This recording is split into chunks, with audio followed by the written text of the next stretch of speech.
Hi there, this blog is about the importance of touch, attention and connection. So basically all these things fall under the arena of relationship and what happens when we come into relationship with other human beings. Or to be fair, to some degree, even other animals, we also touch other animals, our pets, and get some degree of nourishment from that. So with touch, attention and connection, as with many of these things in our life, there's a natural instinctive reaching out for these things, and there's a natural kind of instinctive amount of each of these things that we need. And then of course there's also a kind of pathology or a kind of a debilitation process which can happen when we come out of balance of receiving these things or engaging with these things.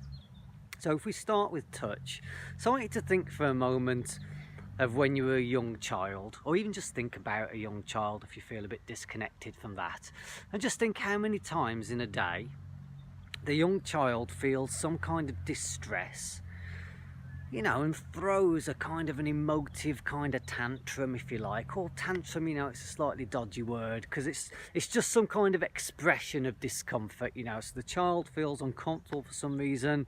Maybe it feels a bit lonely, I don't know, whatever it can be, maybe some discomfort within the body. And then mum or dad comes along, scoops up the child, holds it, gives it some touch, gives it some attention, some connection, which sedates and pacifies that sense of dis-ease that the child was feeling. The smile comes back to the face, the endorphins start to go, the sense of security comes back, everything starts to come back to a much more settled state. And I actually think they've done lots of studies where, they've kind of understood that if children don't get touched enough when they're younger, then it can also have consequences for the development later on. So now let's fast forward to our adult life. Throw on top generally a lot more stress and strain than what you were having when you were that young child. And so then just think how many times in a day on some internal level are you still having that kind of emotional distress and discomfort. So when you was a kid, it would have come out, in tears or, some kind of emotional expression of distress. How many times in a day now, as an adult, do you still undergo that internal process? And of course, we kind of clip and contain our emotions. We don't stand there in the middle of the office, generally speaking, and start to emote at any level of distress that comes through us. But it still happens, that's the point. But you know what happens now? Is we get a chocolate bar, we go to the fridge, we get a piece of cake, we get a beer, we get the phone out, check our messages, we go outside for a cigarette. Whatever it is, we find some other way of trying to pacify that level of distress that we're feeling. So a lack of touch is not good for you, basically. When you get touched, your body tends to relax, you feel a lot more secure. And so obviously there's an instinctive need for that. It's not a state of imbalance to seek a certain amount, an appropriate level of touch.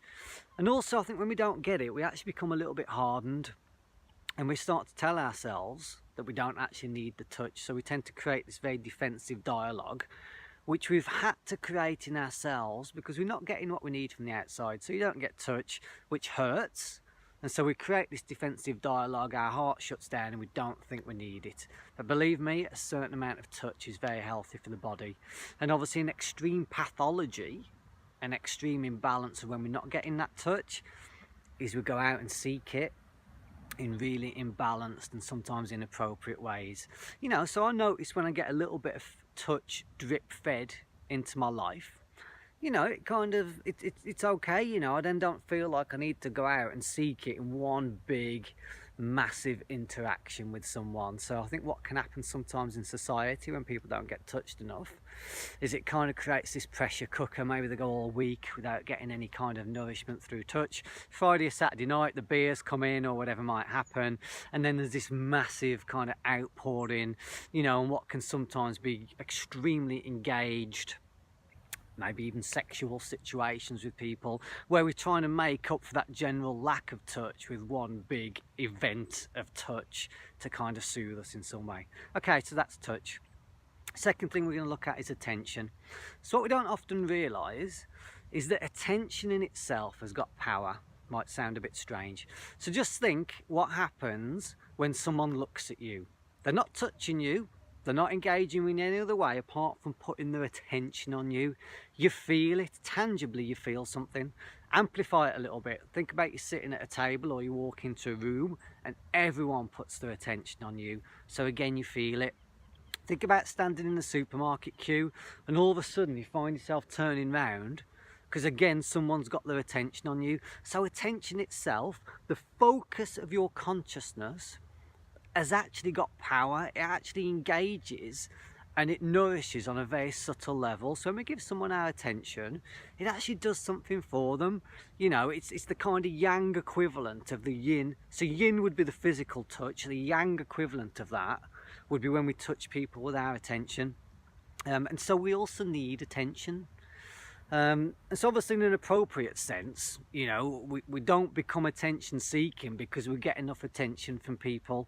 And again, the pathology of not getting enough attention generally is we become attention seeking and then we go out, you know, and we try and make a big display of ourselves, or, you know, whatever we need to do to try and get that attention on us.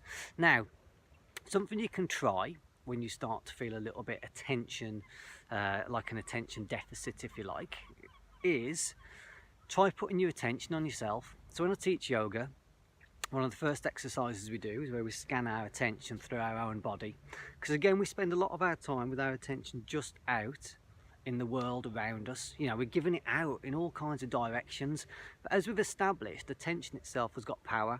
So when you run your own attention through your own body, it actually energizes you, soothes you and nourishes you.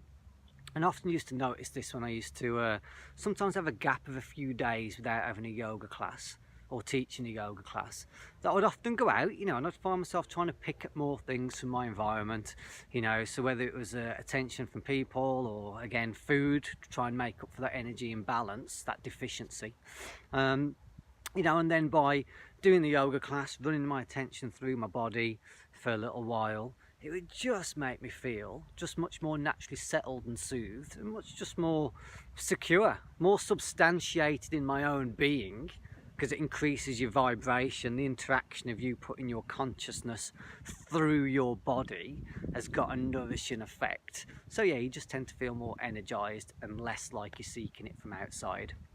Okay, so the last thing we're going to look at is connection. So with connection, you don't necessarily need touch or attention.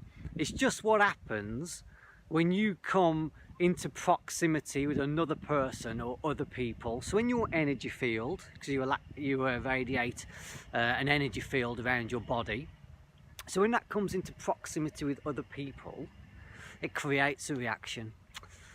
So life, or energy, is full of situations where you can take two inert substances. So I guess scientists could articulate this a lot better than I can, but you can take two inert things which on their own are just doing their own thing, elements or compounds, I'm not sure what to call them, and you bring them together and it creates a reaction.